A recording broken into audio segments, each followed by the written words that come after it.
Alrighty, we are recording. So thank you guys for coming. I know we'll be having some others join shortly, but this is our third lecture in our lecture series. We've got one more coming up on June 25th. This one is geared towards the caregivers, although, really everyone is welcome. But this one is about infection prevention and really identifying skin and soft tissue infections. So, when you get cuts and scrapes, when you need to go to the doctor. And then also respiratory health as well. So using those inhalers the right way, how to help your consumers and your patients identify exacerbations, how to manage those, and things like that. So we have 4 speakers today. I believe all 4 will be speaking. So we've got, do you guys actually want to introduce yourselves? Yeah, hi, my name is Ken. I'm one of the speakers. I'm a second-year pharmacy student. And I'm Elena. I'm one of the speakers as well, a second-year pharmacy student. And I'm Sydney. I'm also a second-year pharmacy student. And hi, everyone. My name is Joyce. I'm a first-year pharmacy student. So they'll be kind of handing off the presentation here and there. Anybody on the line at any point, feel free to ask questions in the chat or unmute yourself. We'll also have some time at the end for questions, but otherwise we'll go ahead and get started.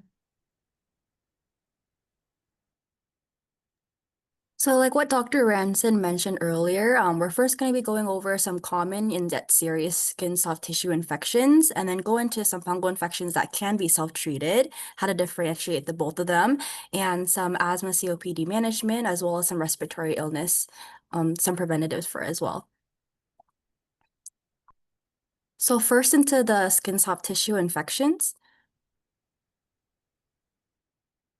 So I have 3 different skin infections. They're actually serious and should definitely be taken to the doctor right away. We have abscesses, cellulitis, diabetic foot infections. Sometimes when these infections when they first appear, and are mild, they can look like some self-treatable infections like folliculitis, just a contact dermatitis rash or so. However, let's say a patient has a pus-filled bump or so that could look like an abscess, or it could just be folliculitis. If it's not going away after, let's say, a week or so, and even after warm compresses, the patient should definitely be taken to the doctor to see. And the thing that's hard with these is that these infections could be very tough if a patient already has a compromised immune system, and a lot of the risk factors for these infections could be things that could pierce the skin, like something as simple as a bite or a scrape. And diabetic foot infections that I have on the bottom right there, if a patient has diabetes, they have anything on their foot, any injury down there, they should definitely go see the doctor right away. So these skin infections, the abscesses, cellulitis, diabetic foot infections, if they're diagnosed as such, the doctor will usually have to drain it, especially if there's pus, and they'll usually be prescribed antibiotics. The antibiotics will typically be about 5 to 10 days or so, or it can even go even longer to 28 days or even longer than that. But this is a typical antibiotic duration that a patient would be given. And it's really important for if a patient does have a diabetic foot infection. Sometimes it can be tempting to, maybe I can treat this on my own real quick before I go see a doctor. It's really important that a patient should never self-treat this.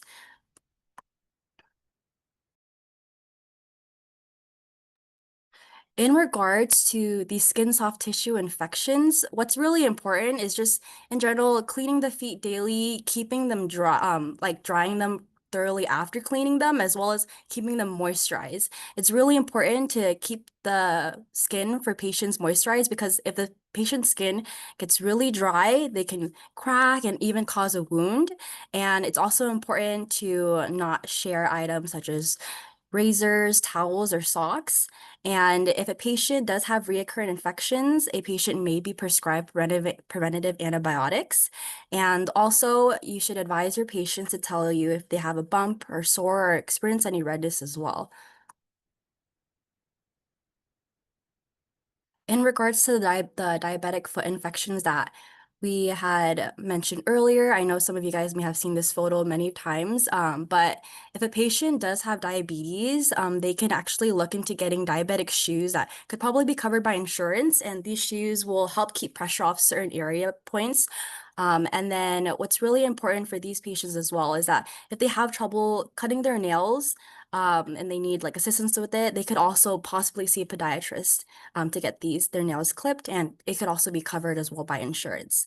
And if a patient has trouble checking their feet every day, even trouble with seeing it with the mirror, they could like either use a mirror or you could also help them with checking their foot. And another tip with these patients is that if they're sitting for a prolonged time, it's also a little tip is that you could have the patient keep their feet up, and when they're sitting, encourage them to wiggle their toes or their ankles just to improve blood flow to the feet.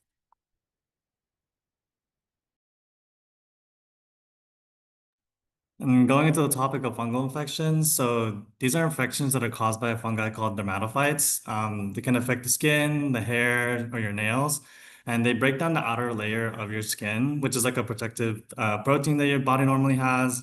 So if one of your patients develops like a red, itchy, flaky, or cracks in the area of their skin, especially like their feet, the groin, or their scalp, it could be possible signs of like a fungal infection. So what you want to do in order to prevent these situations is just keep the skin clean and dry, especially in like warm, damp areas like your armpits or in between your toes. Avoid sharing towels, shoes, or nail clippers between other people. And then if your doctor has prescribed any treatment for these situations, make sure you apply exactly as directed and how they told you to take it. And if you notice that something doesn't get any better if the situation doesn't get any better for a few days, don't wait and just check in with your doctor. And it's very important, again, to stay on track with this treatment, finish the whole course. And if it starts to look better early on, don't stop the medicine just because the infection might come back. So try to choose a treatment schedule that works with their daily routine and something that's easy for them to stick with. And some situations on when to call the doctor is like when the infection doesn't improve or the treatment gets worse after you finish the treatment, no improvements within like a week. And if you don't notice any more exacerbating symptoms like redness, swelling, or itching, this person it can be uncomfortable and you want to let your doctor know about that. And then on this slide, we have a couple pictures of like some situations of some fungal infections. So we have athlete's foot. You might notice some dry skin in between like the toes. It could be red, itchy, cracked. It could be peeling. And these are very common. It can be treated with antifungal creams, which you can get at the pharmacy or like a Walgreens or a CVS. But it's very important to keep the feet clean and dry, especially in between your toes. And then we have jock itch, which shows up as like also like a red itchy rash around the groin area. It can be very uncomfortable. And just like how with athlete's foot, you can get a cream or a powder to apply to the skin, but also make sure to keep this area dry. And you could also wear more loose fitting clothes. And then we have ringworm, which this one shows like a red ring shaped rash on the skin. Despite of its name, it's not actually worm, it's just the fungal infection. And this can show up anywhere in the body and can also be treated with antifungal creams. In situations that needs medical attentions, there are situations of like toenail fungus, which your nails start to turn yellow, thick, and like crumbly. These are very hard to treat and can take forever to heal. So you will need some prescription medication. Also for scalp ringworms, you'll see like a scaly patches of possible hair loss, and this will need like oral prescribed medication as well. Just some tips is to ensure that reach out to your pharmacist or your healthcare provider. It's better to treat these early and to clear it up because in order to prevent any other further complications and uncomfortability with your patients. Next slide. Next slide. Oh, and then these are some over-the-counter treatments you can get at the store. We have Lotrimin, which covers like jock itch. They have ringworms, and then for athlete's foot, and then they also come in like a spray as well. So there's definitely some formulations. If you have any questions, the pharmacy is accessible at any time regarding the situations that your patient is presenting with. And some summary just to differentiate between what we just kind of covered between fungal skin infections and bacterial infections. For symptoms, for fungal infections, you'll have some itching and some pain. For bacterial, you'll have like pain, redness, and irritation. Symptoms can be hard to differentiate, but it can appear a few days or longer after being exposed and happens. And for fungal infections, it can happen in warm, moist areas like between your toes, groin, scalp, or underarms. Bacterial infections anywhere on the body. And what it can look like for fungal infections is that it's red, scaly, thickened, and cracked. And it usually has this odor to it. Bacterial infections, it's red, swollen, warm. It starts to develop some pus, some sores or blisters. And differentiating between the treatments, as fungal, you can get like antifungal creams, just keep the area clean and dry. And then for bacterial skin infection, you'll have to be prescribed some antibiotics. And then diving into the asthma and COPD management, we're just going to go over what are these conditions, some possible treatments you might see, what to do in exacerbation situations, when to reevaluate your patient, or see some signs and symptoms to evaluate some of your patients to see if they need to be going to the doctor to see how their treatment's going, and then just some ways to prevent it. So for asthma, this is a long-term lung condition that causes the airways to become swollen and narrow. So it leads to your patients being hard to breathe and causes symptoms like coughing, wheezing, shortness of breath that come and go. The goal of these treatments is to help reduce swelling and open up the airways. Typically, this treatment is used daily to keep your asthma under control and can also be used for sudden breathing problems. So on the right there, we do have some possible asthma medications that you'll see in your patients. So there's maintenance medications, which are your inhaled corticosteroids. For those ones, it'll be like your fluticasone, propionate. We have combination inhaled corticosteroids with your long-acting beta agonist, which is your budesonide, or something that's possibly like Symbicort. But yeah, these are some of the medications you'll possibly see for asthma treatments. And then we have your COPD, which is chronic obstructive pulmonary disease. This is a long-term lung condition that causes like, coughing, mucus, and difficulty breathing. Some goals for this treatment is that you may not see instant changes, but over weeks, it could lead to your patients coughing less, helping them breathe easier, and feeling tired when doing daily tasks. And this treatment is usually used every day to help the person breathe over time, but by also relaxing the airways. So for those medications, you'll have your long-acting beta agonist, which is like your Cervarant discus, long-acting muscarinic antagonist, also known as your LAMAs, which is like Spiriva, LAMA-LABA combinations, which is your Anoro Ellipta, and then like triple therapy, which is like Trilogy Ellipta. And they'll also be using a reliever, albuterol medications in case for sudden exacerbation situations.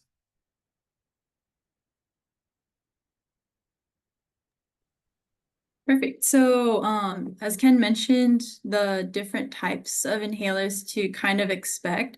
I know there's a lot, but just kind of getting familiar with maybe some of the names, you'll see them prevalently come up throughout this presentation, and I'm sure you've already seen a lot come up with maybe just different patients with these conditions.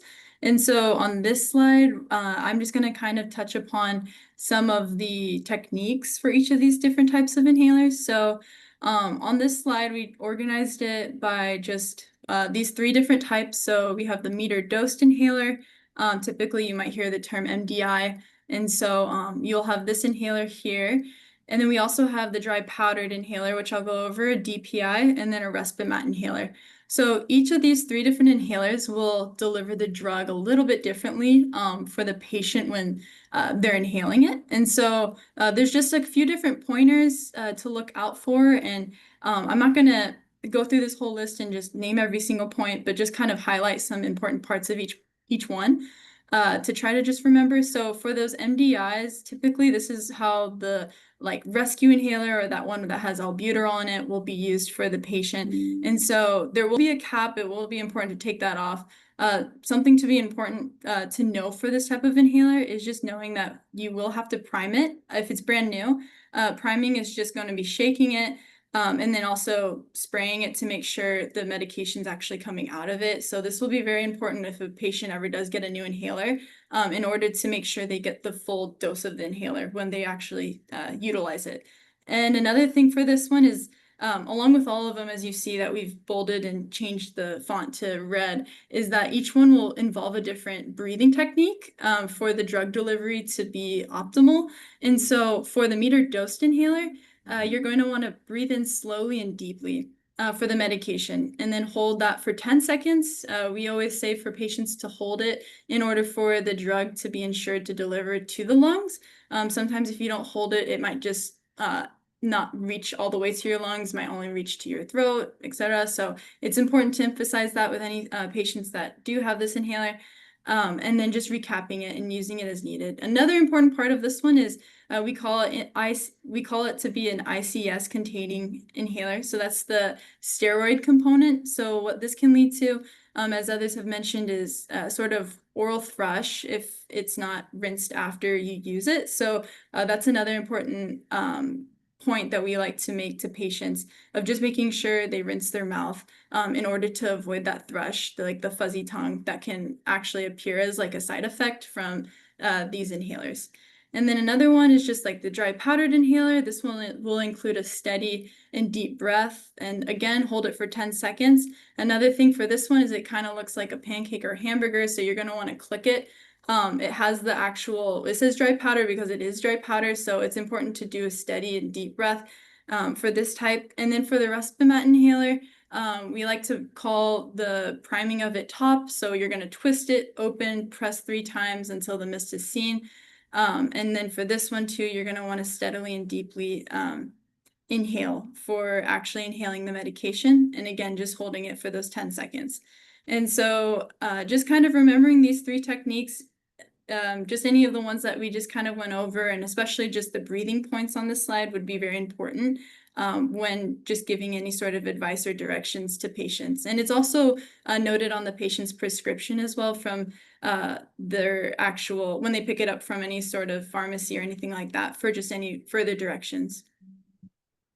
Hey, Joyce, before moving on, you want to go back to that slide?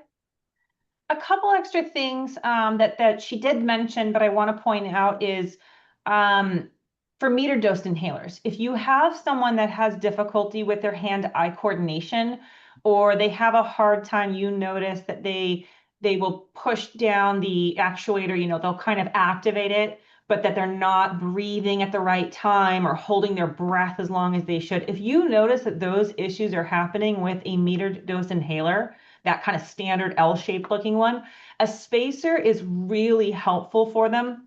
Because what a spacer does is it holds the medication in that chamber for a while, and it doesn't adhere to the chamber, but it holds it in that chamber so that the patient can actually breathe in and get that medication better. So we do this a lot with babies. If they have to have something like that, a nebulizer is better. But if they have to have something like a metered dose, that face mask and that spacer makes it very, very helpful. And then the dry powdered inhaler, where you're going to run into problems is if someone has very, very ill-managed asthma, if they have a hard time breathing in that forceful breath to get that powder out of that capsule, the dry powder inhaler will not be the right drug for them. Things like Spiriva, where you actually put a physical capsule in there, you can look to see if there's still powder in there. But the other ones, you might notice that they are having a difficult time breathing in very deeply. If that's the case, that dry powdered inhaler, that mechanism is not the right inhaler for them. And then the Respimat is fantastic because it basically is like a nebulizer in a tiny little handhold. But again, if someone is not sitting there long enough, it usually comes out in about a 2 to 10 seconds is how long it takes for that mist to come out, just kind of depending.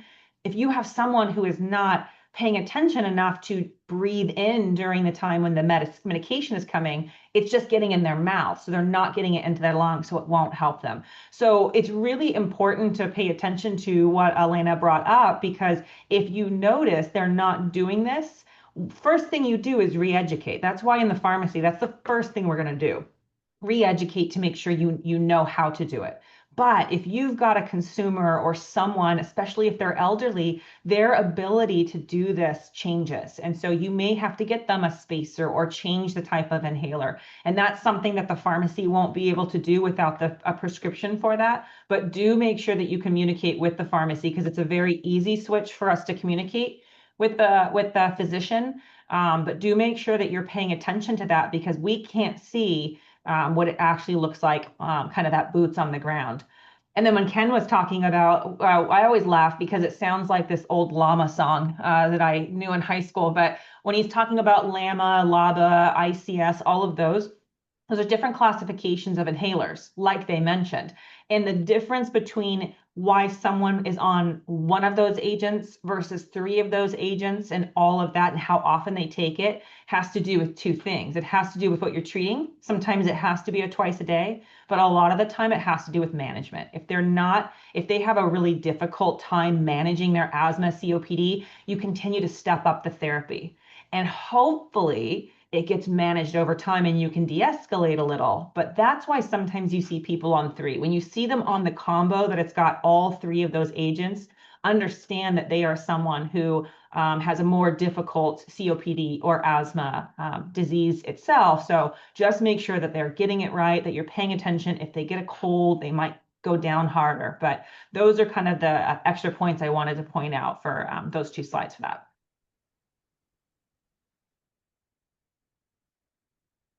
Perfect. Yep. And for exactly what Dr. Ranson mentioned, the spacer, just kind of touching again on it, it does act for slowing down the aerosol spray. So it does, this is something you'll prevalently see too, just with all those inhalers, of just helping anybody that might need or have a little bit trouble with that perfect timing for that one, since it does involve like the slow and deep breath.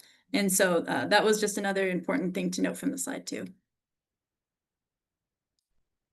And so moving on, so what would you do during an asthma exacerbation, especially since we were kind of highlighting some signs and symptoms, which we'll just go over a little bit more and elaborate further on here. And so what we see here in this slide is it's actually what a lot of providers use for the asthma action plan. And so doctors just use this asthma action plan in order to prepare for situations of exacerbation. And so this is typically given to a patient just for if they're in normal mode, just if for their treatment, using their relievers, the different types of the ICS, LABA, all of that you heard, whether, as Dr. Ranson mentioned, whether those medications are used for a reliever or if it's used for regular treatment long-term. And then also the asthma flare-up, there'll be information usually on the action clear plan here as well, in case there is any sort of flare-up. Sometimes you can see a short course of prednisolone tablets for patients if they recently had one, so that's just going to be helping them with that. And then any signs of an asthma emergency. And so with what exactly is an asthma exacerbation, it's a sudden worsening of asthma symptoms. And so just some signs and symptoms to look out for would be just trouble breathing. Usually the common sign that patients do have would be that are experiencing some sort of asthma exacerbation is just the tightening of the breath. You'll see them kind of pointing at their chest saying it's really tight. So that's a clear sign that they're currently experiencing an asthma exacerbation. Another thing could be wheezing or coughing. I know that wheezing, it can kind of get in a little bit of a gray area with patients that do have COPD, as they typically are known to be wheezing because of their constrictive airways. But if they are kind of hunched over wheezing and then having trouble breathing, it's probably signs of an asthma exacerbation. And then anything relating to just not being able to speak in full sentences, or anything like that. We also call it like the tripod position. So just leaning forward with their hands on their knees, just because it's difficult for them to open up those airways since they're currently constricting and they're not having enough oxygen being delivered to their lungs. So then they're actually not being able to breathe. So that's just more signs that you should definitely take note of when trying to be preemptive of these asthma exacerbations, and then what to do further. And then for what to do during a COPD exacerbation, So again, a COPD exacerbation is just a sudden worsening of symptoms, such as breathlessness, a cough, or just mucus changes. And so for this, it typically lasts less than 14 days, but timely action is still very crucial for this matter. So just some signs of a COPD exacerbation. It does overlap a little bit with an asthma exacerbation, but for this one, there's a little bit more coughing or a thicker mucus. The color of the mucus is important too. If you can observe from your patients, if it changes from like a yellow or to a yellow or greenish color. And then just kind of signs of infection or just low oxygen, the wheezing. Those can just all be pretty evident signs of COPD exacerbation. And in any of these cases, if any of these are spotted or noticed, it's advised that first and foremost, just stay calm, try to encourage the person to stay calm, sit them upright, and then give them their rescue inhaler. So kind of on that action care plan that was seen on the other page, the yellow, green, and red, there'll be the actual SABA is what we call it, or that albuterol. So that's going to be in their rescue inhaler. And giving this to them is actually going to help just open up those airways so then they can breathe and they're not so much in this anxious attack of not being able to breathe. And then if possible, if there's any sort of monitors available, just checking oxygen levels and just promoting slow and steady breathing just throughout the attack until they stabilize. And then if there is no improvement though within an hour, make sure to call a healthcare provider or seek emergency help. And then for signs that asthma treatment may need to be reevaluated, this is just to be noted, especially with the whole idea that even though patients are on asthma medication therapy, their treatment might still need to be adjusted, especially if it's not working well enough and just they may be having more frequent asthma exacerbations. So it's just kind of constantly following up with their proper primary care provider and seeing what sort of slight adjustments they might have to do to optimize therapy. And so just noticing any sort of changes in their feeling in how these patients are feeling or breathing will be key to noticing when maybe to go back into your PCP to have the patient reevaluated. And so some things to just ask yourself when observing the patients or the patients themselves. Just within the past 4 weeks, are your patients experiencing any daytime symptoms of asthma more than twice a week? Also, do they happen to be waking up in the middle of night due to asthma? Any sort of these symptoms here that's listed, if they're using that rescue inhaler, that SABA that we mentioned, just more than twice a week, any of these can just kind of show that their medication therapy might just need some sort of slight adjustments in order to reduce these amount of asthma exacerbations. And for asthma, there are a lot of different factors that can contribute, and we call these kind of like the trigger factors or any sort of triggers that can cause asthma to be worse. And so, of course, as I'm sure a lot of people know, just season for pollen in the air that can typically make things worse. Any sort of smoke, dust, this can kind of go into the lungs and make it difficult to breathe and kind of irritate it. So then it then constricts, like we mentioned, and they'll actually have an asthma attack sometimes even. Cold air, this is another known one that I feel like a lot of people aren't too familiar with, but that is something to take note of. Anytime somebody's feeling angry or stressed, this can also exacerbate asthma symptoms.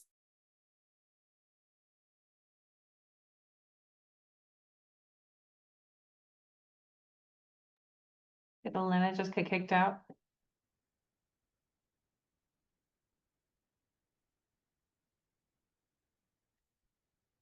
Anybody I else believe- hearing audio? I believe that was I think she might have get kicked out, but I believe that was her last slide anyways. Yeah. You actually want to go back one slide, Joyce? Yeah. Just so I can kind of finish that up. Another thing, she kind of got cut off on this, but one of the things if you've ever worked in a hospital or you've gone to a skilled nursing facility or even a retirement home, how some of them are very restrictive on perfumes and sometimes flowers. You cannot deliver flowers. The reason why is not only because strong smells, can become overwhelming, but it actually can trigger asthma as well as, other issues. For some people like myself, it gives me a really bad headache for specific smells. So that's just an FYI for you. That's the reason they say you cannot wear perfume in a hospital and things, is it can actually make some of those conditions worse. Go ahead, Joyce. All right, thank you so much for that input, Dr. Ranson. Okay, so moving on, we're going to be talking about identifying different respiratory illnesses. It's a pretty good segue from asthma because it is, again, having to do with breathing and lungs and stuff like that.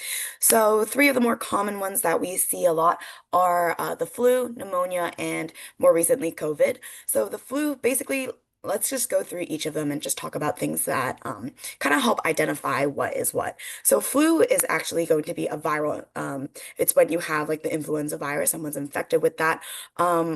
Right here, I have symptoms, kind of like more of the common ones for the flu. You will see fever, cough, chills, a lot of times body aches, stuff like that, sore throat.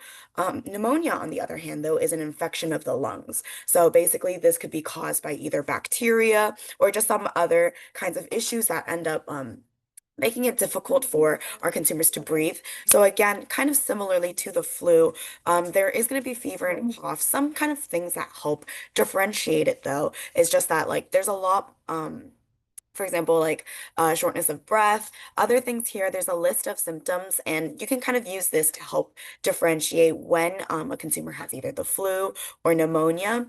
And of course, everybody knows more recently, COVID-19. This one is, again, another respiratory virus with the SARS-CoV-2 virus. And basically, again, this table is just going to help kind of differentiate what symptoms are going to be ones that you see with COVID that are less likely with the other two. For the most part, there is a lot of overlapping symptoms, but this was just a resource we wanted to provide to everyone to to just help with identifying whether or not you have either the flu, pneumonia, or COVID. And talking about vaccines, we just wanted to do a little deeper dive into some of the more common ones that are going to be seen. So let's just go through each of those. First off, starting with the flu, what's it for? So this one is for preventing the flu. When should patients be getting it? About every year around that October is when you would start thinking about getting it. And just some additional information for adults that are over 65, there are an additional stronger, I guess, like vaccines you can take, which is the high dose version of it, the recombinant or the adjuvanted. So these are only available for those that are over 65, and feel free to get those around that same time of the flu season, so around October and beyond. Another big one that we talked about, pneumococcal, this one is for preventing pneumonia. Typically, this one is taken with, given to children under 5. But for adults that are over 50 that have never received it or have an unknown vaccine history, it would be important for them to get theirs as well once they're over that 50-year threshold. And for COVID-19, this one is for preventing COVID. It is typically recommended to be taken once every year, just for, additional protection and just for additional information. Adults over 65, there is like a 2-dose series of that 2024-25 vaccine that you guys can take just for that additional boosted protection. And another one that you might have heard is RSV. It's to help prevent respiratory syncytial virus. Basically, when for every pregnancy, they recommend taking, getting that vaccine. And for adults over 75, they would recommend it as well. As for adults that are in between that 60 to 74, so below 75 age range, they may get the vaccine if they are have an increased risk for a severe RSV. And lastly, one of the big ones we're going to talk about is going to be Tdap. So this is a combination, one that's to help with tetanus, diphtheria, and pertussis. And it's typically recommended for you to get a shot every 10 years, or again, when once every pregnancy. So a big thing we wanted to highlight for this one is actually pertussis, which is the whooping cough. And it's typically you'll see it when they have like a signature cough. It sounds like they're like whooping as they go through it. And this one's actually very highly contagious. It is an airborne illness. illness. So basically, a lot of times it spreads through just like people breathing, talking, and like those droplets that you'll see. And again, with Tdap, a big thing about this one is wound management. So like you'll recognize if like people step on like dirty nails and stuff like that, they tend to get this one as well, just for that additional protection. And to add a little bit for the vaccines, for each one of these. So flu, the reason that they recommend that high dose, the recombinant or the adjuvanted, is it targets, the adjuvanted itself just has a higher response rate in the geriatric population. But that high dose as well, it's just a higher concentration. And what it's doing is allowing the body's immune response to get to the same level as that younger generation. They've seen in a standard dose flu, it's completely still worth it to get it if you want standard dose, the one that everyone else gets, but that you'll have a higher immune response for those over 65 to take that high dose vaccine. So there's no real difference as far as side effects or anything, but be prepared, you will be offered that. It will be recommended if you are over 65. Pneumococcal, one of the things I wanted to point out is it is to try to prevent pneumonia. But the other reason why we recommend this is because it decreases your likelihood of dying from pneumonia. The morbidity and mortality benefits of taking that pneumococcal vaccine is really, really large. And so there are doses specific to the pediatric population for those immunocompromised, for those who are at high risk, but also as you age, you are more at risk to contract those respiratory illnesses, and you're very highly susceptible for pneumonia. So there are multiple pneumonia vaccines. Over the years, it's ebbed and flowed and changed. And the reason for those changes is not because they're trying to just grab all of the money, although I know that's what it sounds like. The reason is because they're trying different types of technology. So PCV13, you might have heard of that. That's a conjugated vaccine, and they're finding that those conjugated vaccines have a higher immune response. And so they're trying to find that sweet spot between how can we prevent the most common types of the pneumonia that is, killing people? How do we improve it? How are we going to, improve that delivery? That's why you see that change. And so once you become 65, it's pretty static. You need one of the doses and you're done. But just so you know, that's why you see it, every year or 2 or 3. I'm sure Dr. Lazaro knows about this. That's why it changes, is because they really are trying to find that sweet spot. It's not just for money. COVID-19 is pretty standard on that, but RSV is something that you may have come across if you've ever visited someone in the hospital during the kind of cold and flu season. It's usually the reason why they will shut down pediatric wings of the hospital as well as the OB. So if someone is having a baby, it's the biggest reasons why they'll shut down those areas, because not only are the mothers at risk, but babies and the very old are really, really likely to get RSV, which is respiratory syncytial virus. Very highly contagious, really dangerous for them. It's got a pretty high mortality rate. So we try to just prevent that altogether. It's kind of like COVID. If someone has it, sounds like they have it, or if the county has a big influx, a lot of people with RSV, they will just shut down the unit to try to protect those most vulnerable. So just FYI, when you see that sign out, that's why. They're very, very protective. And this vaccine is new. It's only been out, I believe, 2 years. It has really good data so far, but some of the unknowns. And so that's why it's not pushed as hard, but it is working quite well. And we're trying to, again, to protect those most vulnerable. And then Tdap, 2 of the things that are most important here is it's each pregnancy. And the reason why you get it every single pregnancy is not because it's protecting the mother. It's because you're passing those antibodies onto the baby. A baby cannot have their tetanus diphtheria. It's actually called DTaP for them. They cannot have that vaccine for the first 6 months of life, and they're getting that protection from mom. So if you vaccinate the mother at a specific point in pregnancy, you're actually protecting the baby for those first couple months. So that's why it's so important to get that. And then the whooping cough. Pertussis is horrible. If you ever want your heart to break, Google what it sounds like. It's really old and really little ones that are getting the whooping cough, and it is really, really hard to get rid of it once it's there. So it takes people down, and it is just heartbreaking to hear. So We do recommend that pertussis portion. That's why it's no longer, you usually don't hear people offering the TD, just the tetanus vaccine.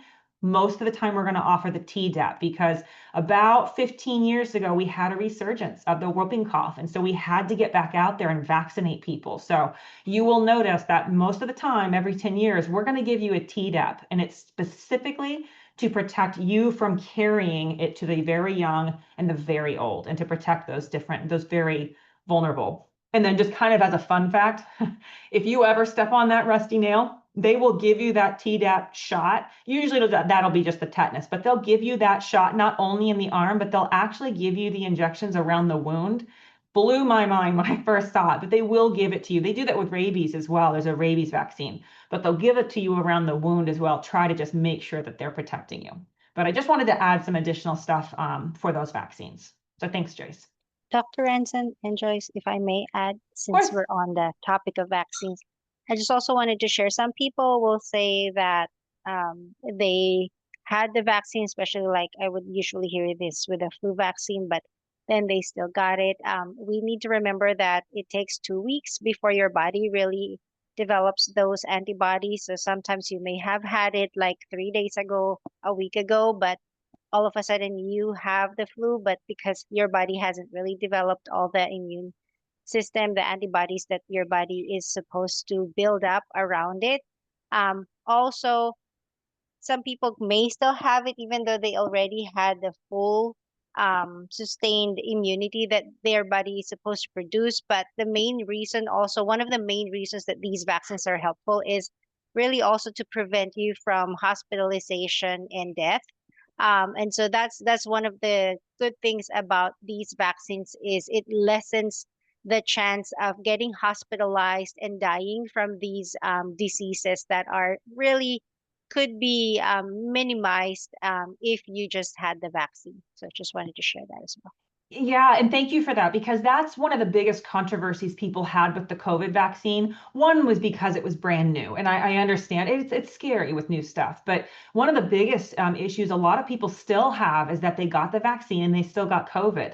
But the thing is, the biggest thing you're doing there is you're preventing it from getting as bad as it was those first couple years, where it was just killing people immediately. What we've done is lessen its ability to really take people down. And the way that I approach both COVID and flu is I totally I'm a nurse's kid, but still, I don't like shots. I don't like having to get them, but I do them because every time I go home and I visit my 92-year-old grandmother, I know that I've done everything in my power to protect her. She, yes, does get her vaccines as well, but she is the person when I don't want to get in line for my flu vaccine, she's the reason I do it. I do it for my patients. I do it for my family.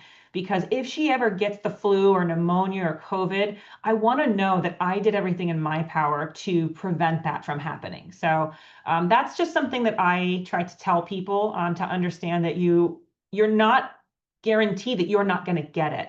But what we're trying to do is make sure that if you get it, you're less likely to get it, but if you get it, hopefully you will not be as sick and you will hopefully be protecting those around you. Thank you so much, Dr. Ranson and Dr. Lazaro, for that additional information. It was very helpful.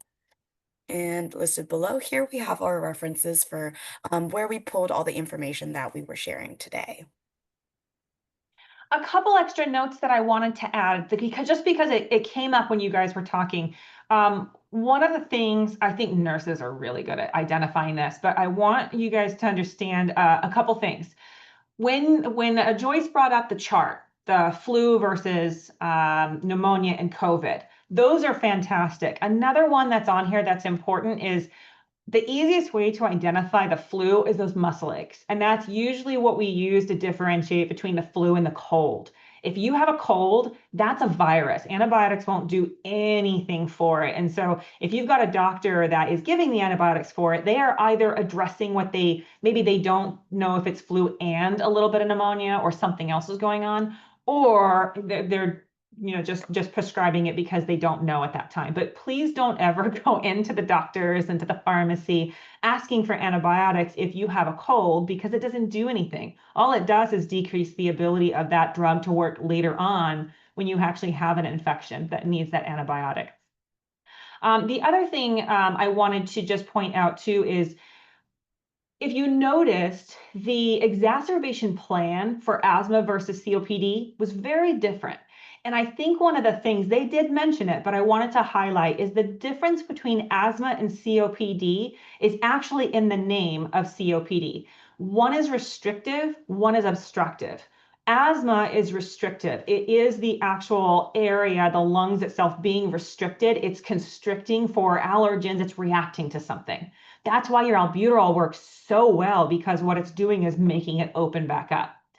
COPD is chronic obstructive pulmonary disease. It's an obstruction. So it's either from damage or chronic issues, or it's actually a change in the way it actually functions. And so, yes, giving that inhaler is going to help a bit, but you'll notice that the plan that they talked about was not just, it wasn't as simple to me as that asthma portion. The plan for a COPD exacerbation actually has to do with addressing where the biggest issues are. If the mucus is extra thick and that's what's causing that exacerbation, you got to hydrate. You got to try to see if it's an infection that's going on. There's different things that you look at, and it's because of the difference. It's restriction versus obstruction. Obstruction is kind of a long-term issue and it's actual damage.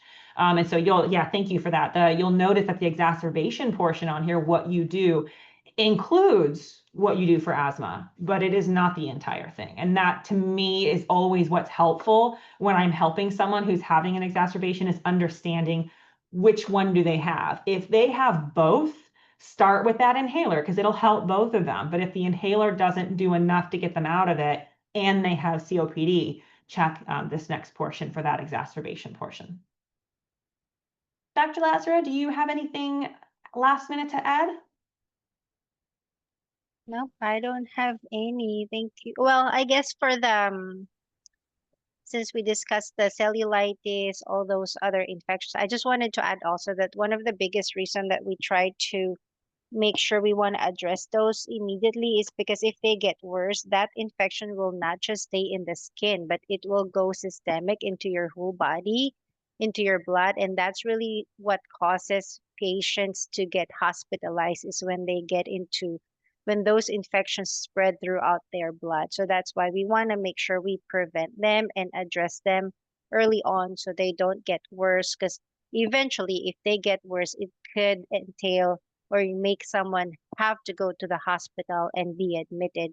And it could also become life-threatening if it becomes sepsis or you become septic because of these. That's when the infection goes all over your body and it affects your organ systems and starts failing. Yeah, and if you have something like that abscess at the top, if you had addressed it when it was smaller, it's so much easier. Usually you can do it with topical things. If you wait, you can actually start getting into muscle damage, and you can really, really affect, not only it can go systemic, but you can really affect even the functioning of that arm. So for me, skin infections are so complicated because so many of them that you see, you're like, I can treat this. I just put, whatever on it. And it's true, most of the time you can, but you have to be careful and check yourself, because if you leave these alone, it's much harder to treat. Skin infections, when you get to the hospital portion of it, they can take 6 to 8 weeks, sometimes longer, of antibiotic therapy to get it completely gone. And some people, especially cellulitis, if you ignore it too long, you might have it as just a chronic issue every once in a while that flares up that you have to go back on those antibiotics. They're awful. And then diabetic foot infections are the same thing. People try to self-treat for too long and they wait. And the body, when you've got diabetes, when you're kind of at those stages where you don't have great circulation, it takes forever to heal. And so you're just at this huge risk. So catching all of these early, it's so much easier to treat. You're talking 5 to 10 day therapy versus that 8 week and hoping you got that right antibiotic. You might have to shift around. There's a lot of resistant bugs that do skin infection issues. So that's kind of why we touched on that, very short, but we wanted to touch on that to make sure that people aren't like my grandmother, trimming their toenails with a Dremel tool and ignoring the wound that she caused because she cut into her toe. It happens more often than you'd think, and it makes sense, but just catch them early. Yep, that's true. And just a little trivia, because people would just sometimes say, oh, it's just my skin, it'll go away. But if you think about it, trivia is that the skin is the largest organ of the body. And so you really want to take care of your skin and not just dismiss whatever you see there. Yeah, just that. I love it. Do we have any questions or anything from any attendees? Yeah, I had a question. Will there be CEUs given for this webinar? No, so No. this is Okay. just us presenting to the informative. world. We Okay. do not have CEs. Okay, thank you.